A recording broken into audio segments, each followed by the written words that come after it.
Esse livro, realmente ele é muito importante para mim. Eu devo ter entrado em contato com ele em 2005.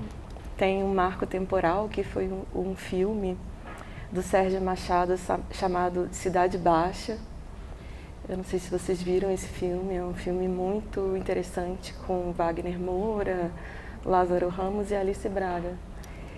E nesse tempo, nessa época, eu frequentava muito a biblioteca do CCBB, no Rio de Janeiro. Essa biblioteca também me formou, eu passava tardes inteiras lá, cheguei a ler livros inteiros nessa biblioteca.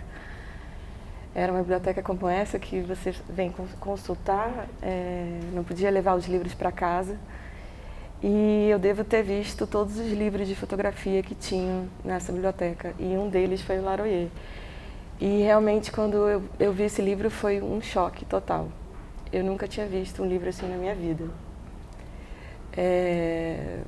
Um outro livro que também me chamou muita atenção era um livro do Bruce Davidson, chamado Subway.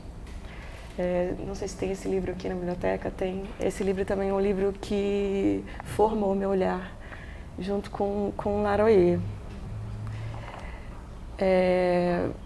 Ele é um livro magistral. Ele tem uma sequência de páginas que eu nunca tinha visto antes, de dípticos, né? Você pode ir passando meio que qualquer página que você vire, tem dípticos fantásticos. Eu acho que eu nunca tinha pensado a fotografia também desse jeito, né? Que ela poderia ter uma sequência, que não era uma sequência cronológica, e que poderiam ser formados esses dípticos a partir de várias relações. Então, realmente esse livro foi um marco para mim. E eu acho que é um marco, na verdade, na fotografia mundial. Ele começa com essa página vermelha, logo já se remetendo às cores de Exu. Laroyer é uma saudação a Exu, que faz parte, né, do panteão iorubano. E logo depois vem o nome do livro, Laroyer, 2 vezes.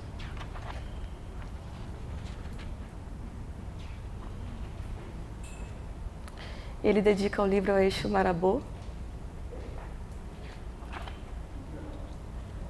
E aí tem uma linha, né, praticamente, é um provérbio iorubano que diz: Sonso abe ko lori eru. Eu fui procurar o que queria dizer, porque eu acho que agora pode fechar. O Iorubá é uma língua polissêmica, ou seja, uma palavra ela quer dizer muitas coisas. E a espécie de tradução que tem aqui no livro, eu achei que estava faltando alguma coisa. E realmente eu acho que estava faltando o início desse provérbio. E a tradução que eu encontrei, que foi a melhor de todas, diz que a lâmina sobre a cabeça é afiada. Ele não tem cabeça para carregar fardos. Isso é interessante, essa ideia de lâmina sobre a cabeça, porque o Exu é normalmente representado por uma cabeça pontuda ou por um gorro. E também é interessante essa qualidade, né, de Exu, ele não tem cabeça para carregar fardos. Também muito dentro dessa lógica, dessa linguagem proverbial iorubana. Também é interessante que em 2004 o Mário ele escreveu sobre o Exu num outro livro, que é O Tigre do Daomé, A Serpente de Uidá. Nesse livro ele dedica a Exu Legbá, uma outra qualidade de Exu, e ele diz: cujo lugar de origem é impreciso, o pesadelo divinizado, baía do corpo, navio solitário atracado em nós. Sobre Exu, eu também queria falar, na verdade, através desse outro texto que está aqui nesse livro da Cidinha da Silva, que chama Um Exu em Nova York. É um livro de contos da Cidinha, porque o texto que tem aqui, o texto crítico que tem aqui, é de um americano chamado Edward Leffingwell.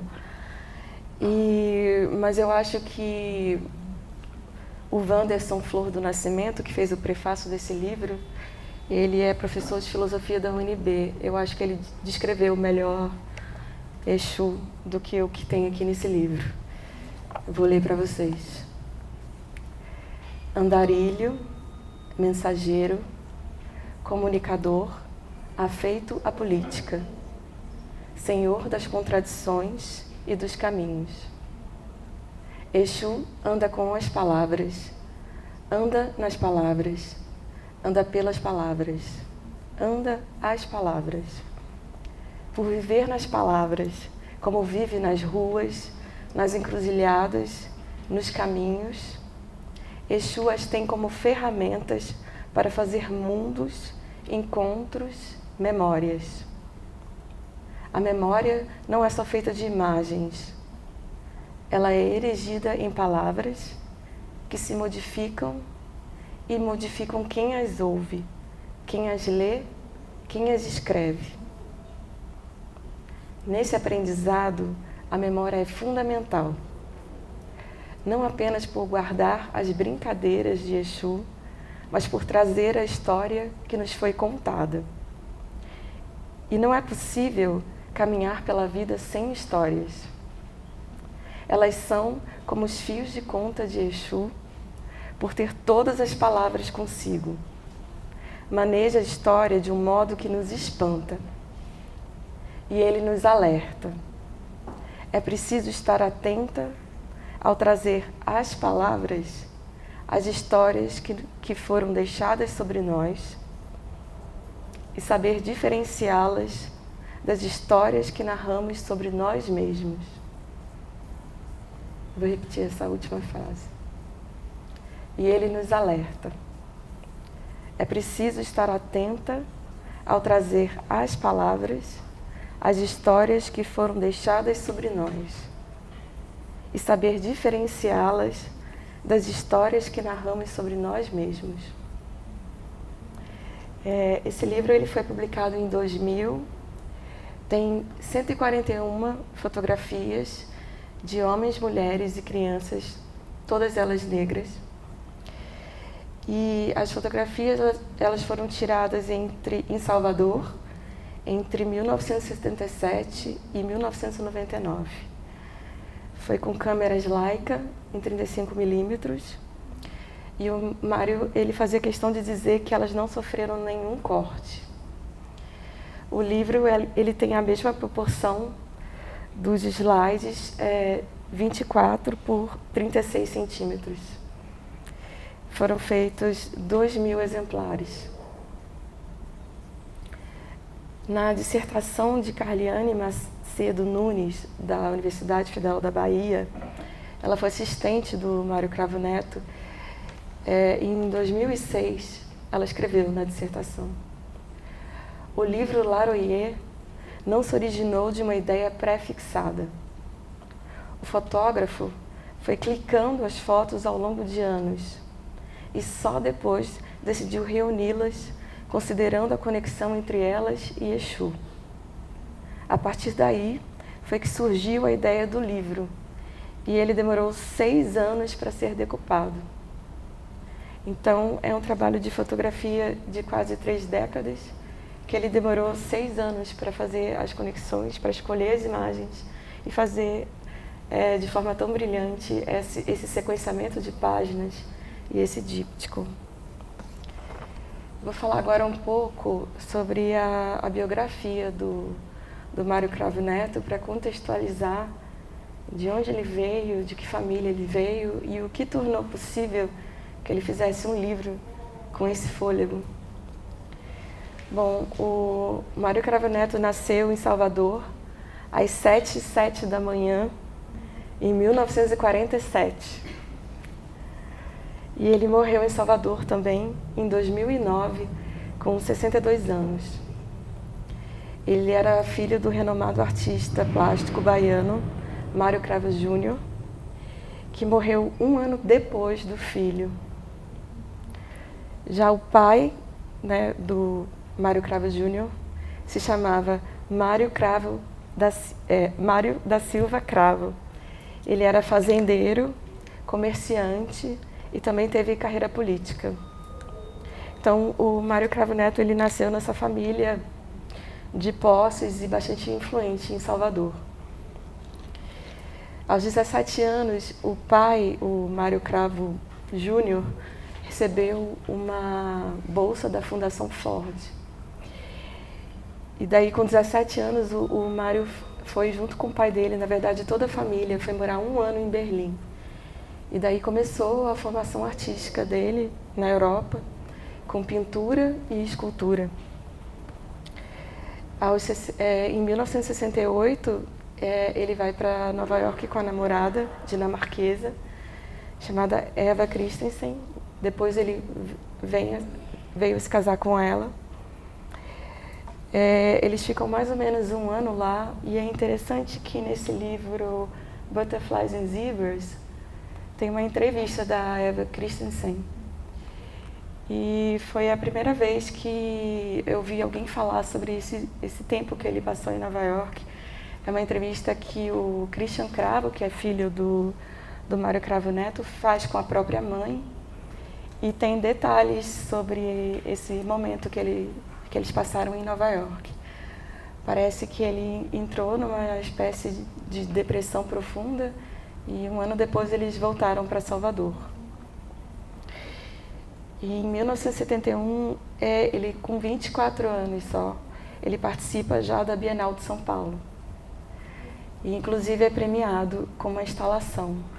E nessa instalação ele usa a técnica de terrário, que é você usar plantas vivas num ambiente fechado, que ele aprendeu isso em Nova York. Então, com apenas 24 anos, eu acho que deve ter sido uma das pessoas mais jovens que já participaram da Bienal. E ele, inclusive, é premiado também. E é interessante também ver como a carreira dele é também um paralelo com a carreira do pai.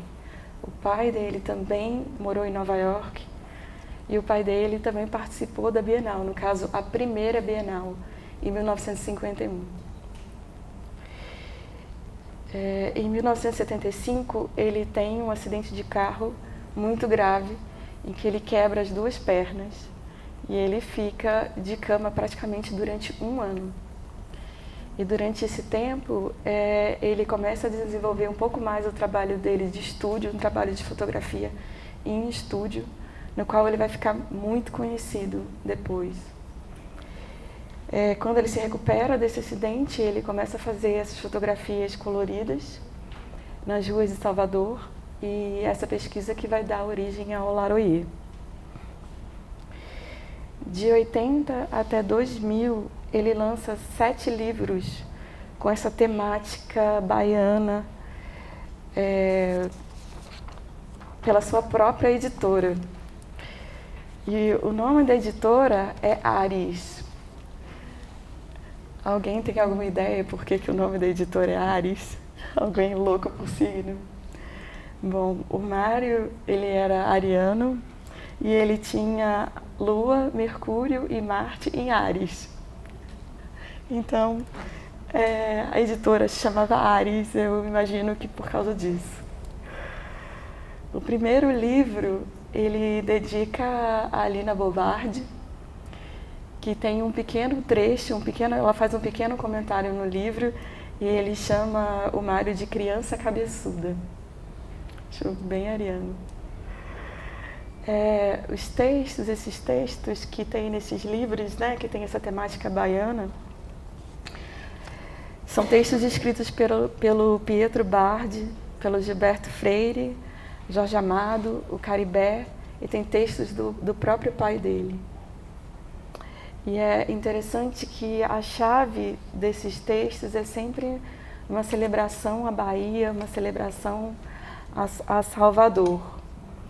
E, inclusive, em textos até mais atuais do Diógenes Moura ou da Lígia Canongia, que depois, né, trabalharam com o acervo, né, de fotografias do Mário Cravo em exposições, são textos também muito celebratórios a essa Bahia mítica, essa Salvador, né, miscigenada e festiva do Carnaval.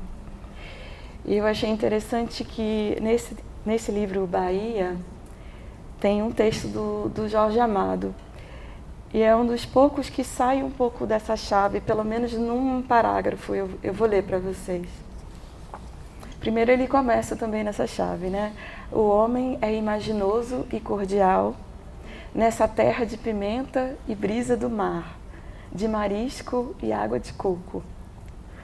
Nem tudo é poesia apenas, e o drama explode nas ruas e em enxames de crianças famintas, na multiplicação dos mendigos, na fome em terra tão rica. Nem tudo é grande tampouco, e certos homens, aventureiros vindos de todas as partes, tentam reduzir essa beleza negra e pesada, densa como óleo e profunda de mistério, às proporções turísticas, e tudo fica pequeno e triste quando tocado por tais mãos. Existe uma persistente e criminosa tentativa de deformar a beleza da Bahia, sua dramática beleza centenária. Nesse livro, Bahia, o título das fotografias tem nomes genéricos, como Baiana, Lavadeiras, Mulher da Vida, Capoeirista, Vendedor de Melancias. No livro Ex-Voto, que é esse aqui, que ele é de 1986, tem um texto do Gilberto Freire, em que ele chama o que o Mário faz de sociofotografia. E ele lamenta que o seu livro Casa Grande e Senzala não tenha sido ilustrado por um fotógrafo com a visão e profundidade de Mário Cravo Neto.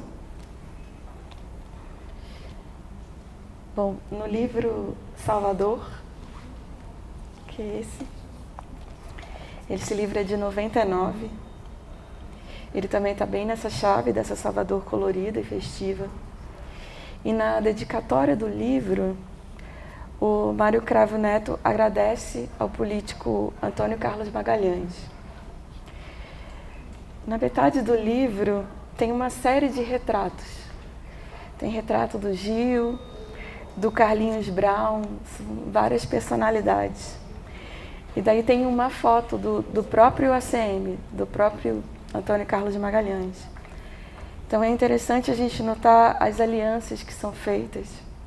Como você consegue publicar um livro, né, sobre a sua própria editora? A responsabilidade e a ética que estão envolvidas nesse processo. E é interessante, se a gente pula para hoje, em 2019, parece mentira, mas o prefeito de Salvador se chama Antônio Carlos Magalhães Neto. No final dos anos 80, ele começa a se aproximar mais do terreiro e lê Axé Opô Aganju, que fica em Lauro de Freitas. E ele é iniciado em 2003. No livro Na Terra Sob Meus Pés, de 2003, ele agradece ao seu pai de santo e ele escreve: a todas as coisas que cruzam intempestivamente o meu caminho voluntário. Apropriação é fenômeno poético. Somente a ele devo responder na terra sob meus pés. Eu achei uma fala bastante enigmática e acho aberta a interpretações. Em 2004, no livro A Serpente de Ouidah, O pai, né, o Mário Cravo Júnior, escreveu sobre o trabalho do filho. Por instantes, chego a sentir que as fotografias de Mário Cravo Neto, de uma maneira gentil, nos carrega ao universo primevo do homem, momentos antes da descoberta do estigma do pecado original. Num caleidoscópio suprarracial, a Bahia transpira o mistério das culturas, a sensualidade e o delírio de todos os povos. A bacia onde a África lava as suas vestes. Bom, o Mário, ele alcançou uma carreira nas artes de muito sucesso.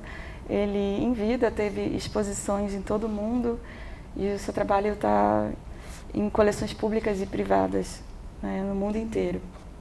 É também importante, parte, né, da biografia, dizer que em 2015 a família do Mário Cravo Neto cedeu em regime de comodato ao acervo 100 mil itens para o Instituto Moreira Salles.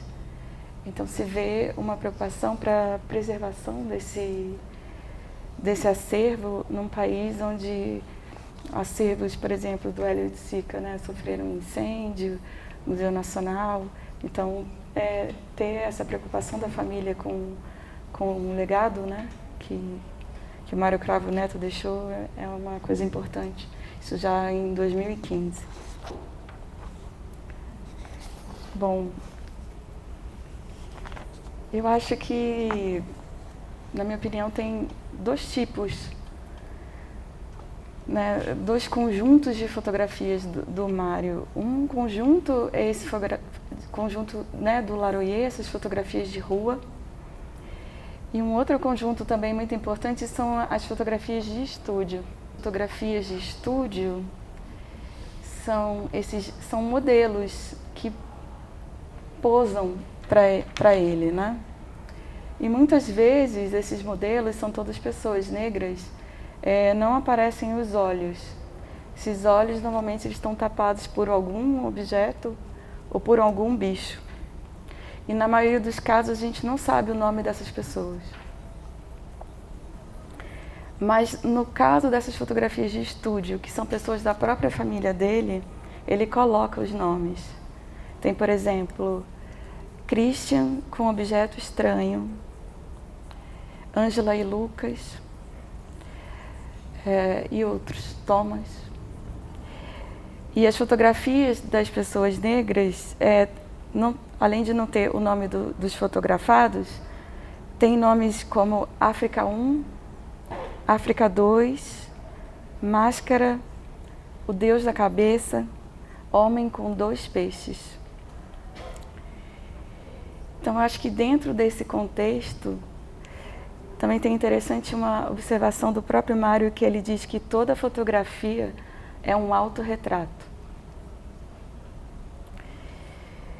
Tem um livro que também é interessante notar, que é um livro de 2008, ou seja, já no ano que ele morre, chama Flecha em Repouso.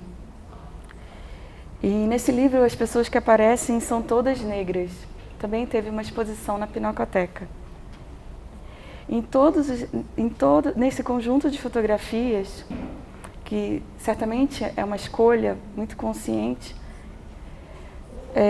não dá para ver o rosto dessas pessoas, as cabeças estão cortadas ou as pessoas estão dormindo. Então elas estão alheias à ação do fotógrafo. Na dissertação da Carliane, que eu tinha falado antes, eu encontrei o seguinte depoimento que ele deu em 2006. Minhas fotos são diretas, de frente. Disseram-me uma vez: "Ah, Mário, você tem que mimetizar. Você tem que ter um certo tipo de capacidade, um jeito que não provoque as pessoas que estão por ali.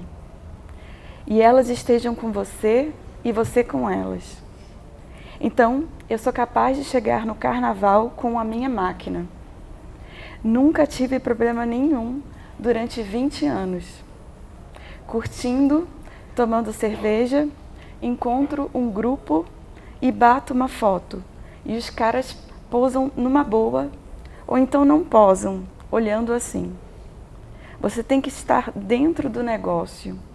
Se você ficar longe, não adianta. É interessante também essa frase, ela se contrapõe a uma outra que eu encontrei também num desses livros finais, que pela primeira vez eu vi ele falar sobre esses modelos e a relação que ele tinha com esses modelos no estúdio. É o próprio Mário que diz isso no livro. Às vezes, tudo se torna tão frágil quando se quer a realização.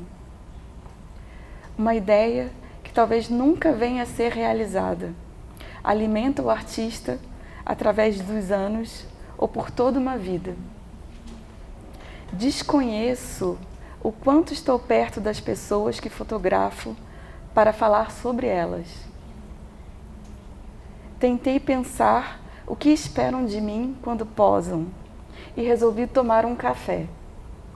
Ver as formigas dentro do açucareiro que se espantam com a minha presença. Daí ele faz uns comentários sobre os filhos e ele conclui: é importante que nos distanciemos nessa instância para encontrarmos a realidade da consciência, que as técnicas se adaptem à nossa própria natureza. Só assim os sonhos se convertem em matéria na obra do artista. Também eu acho que essas duas frases, esses dois textos que são do próprio Mário, elas se contrapõem, no sentido de como se dava essa relação com os modelos e também como ele fotografava na rua, mesmo ele dizendo que as fotografias dele são diretas, de frente, não é sempre assim que a gente observa, nem no Laroyer, nem em todas as outras. Essa frontalidade do sujeito, ou seja, quem está sendo olhado e quem está fotografando. Sobre isso, eu tenho 3 perguntas para pensarmos na autonomia e na agência dos fotografados. Na sua grande maioria negra, que relação se estabelecia, quais os seus nomes e se eles intervinham de alguma forma no resultado da composição. As perguntas são as seguintes: quem escreve as narrativas? Quem se beneficia dessas narrativas? E quem está faltando nas narrativas? Eu já estou chegando no final da minha apresentação, na verdade. E eu queria falar sobre o Instituto Mário Cravo Neto. Esse instituto, ele foi fundado pelos seus herdeiros. E nesse ano de 2019, eles lançaram um edital que daria uma premiação de 25 mil para um ensaio fotográfico. Bom, foram 335 inscritos. 335 inscritos. Daí, um júri de 4 homens brancos escolheu 10 finalistas. Desses 10 finalistas, só uma era mulher. Daí o Instituto foi muito criticado nas redes sociais, obviamente. Só que a resposta do Instituto foi muito ruim, porque eles disseram que foi um mal-entendido e que os fotógrafos tinham sido escolhidos por mérito e capacidade internacional.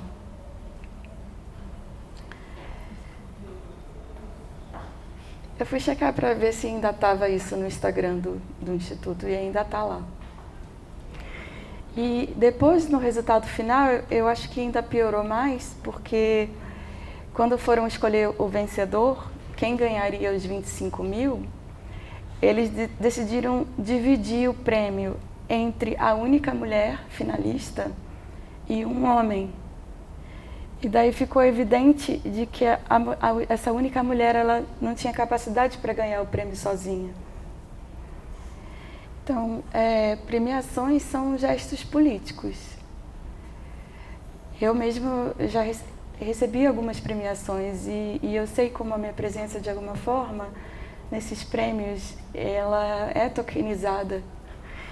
Ela é uma escolha política, muitas vezes, né? Independente da qualidade do meu trabalho.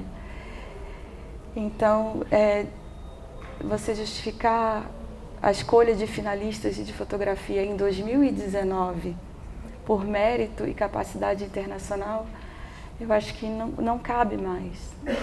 Não cabe mais.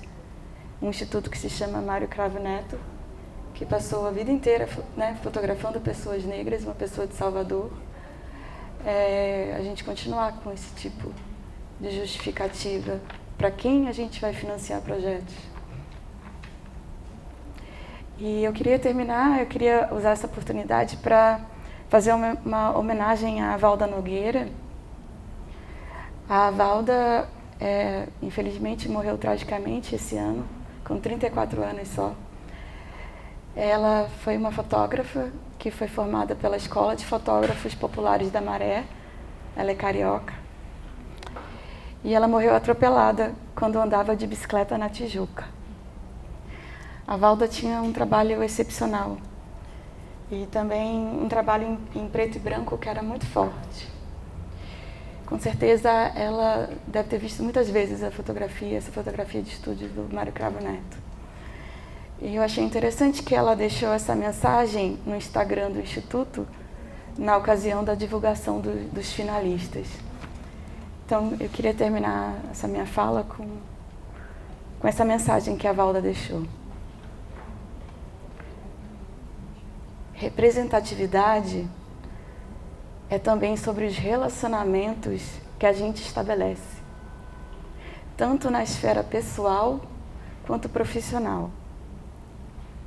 Tem algo errado com um sujeito que, num país de maioria feminina e negra, só desenvolve projetos com homens brancos, só confia em homens brancos, só consegue amar e admirar outros homens brancos.